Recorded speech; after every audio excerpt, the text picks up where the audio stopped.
बड़े पैमाने पर उत्पादन और उपभोग। 1920 के दशक में अमेरिकी अर्थव्यवस्था युद्ध के प्रभाव से बाहर आने लगी। अमेरिकी अर्थव्यवस्था की एक बड़ी खासियत थी बहुत उत्पादन का चलन। प्रसिद्ध कार निर्माता हेनरी फोर्ड ने असेंबली लाइन के तरीकों को अपनाया, जिसने उत्पादन की गति में वृद्धि की और साथ ही अभियांत्रिक चीजों की लागत और कीमत को भी कम किया। ये विधि यूरोप में भी लोकप्रिय हो गई। 1919 में अमेरिका में 20 लाख कारों का उत्पादन होता था, जो 1929 में बढ़कर 50 लाख से अधिक हो गया था। घरों के निर्माण में होने वाले बड़े निवेशों और हायर परचेज व्यवस्था, जिसके अंतर्गत लोग मासिक या साप्ताहिक किस्तों के भुगतान कर सकते थे, उसके कारण उपभोग में तेजी से उछाल आया। बढ़ती मांग के साथ साथ अमेरिका में उत्पादन, अधिक आय और समृद्धि में वृद्धि हुई। महामंदी।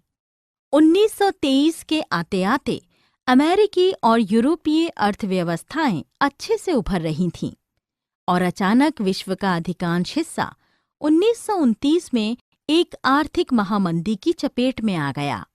ये संकट 30 के मध्य तक बना रहा। कृषि क्षेत्र में होने वाला अति उत्पादन इसके कई कारणों में से एक था।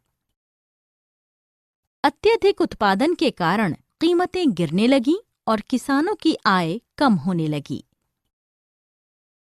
1929 में जो देश अमेरिका से कर्जे पर निर्भर थे, उन देशों में ये कर्जा घटकर केवल 1/4 रह गया था। आर्थिक मंदी के दौरान अमेरिका ने कर्जे देना बंद कर दिया। यूरोप और अमेरिका में कई बैंक बंद हो गए, कारोबार ठप पड़ गए। भारत और महामंदी। आर्थिक महामंदी के कारण औपनिवेशिक भारत के निर्यात और आयात 1928 से 1934 के बीच आधे से भी कम रह गए थे, लेकिन औपनिवेशिक सरकार ने राजस्व मांगों का काम नहीं किया। इससे भारतीय किसानों को बहुत नुकसान हुआ। इस समय भारतीय कीमती धातुओं और सोने के निर्यात से ब्रिटिश अर्थव्यवस्था को पुनर्जीवित करने में काफी मदद मिली। उसी समय महात्मा गांधी ने सविनय अवज्ञा आंदोलन शुरू किया।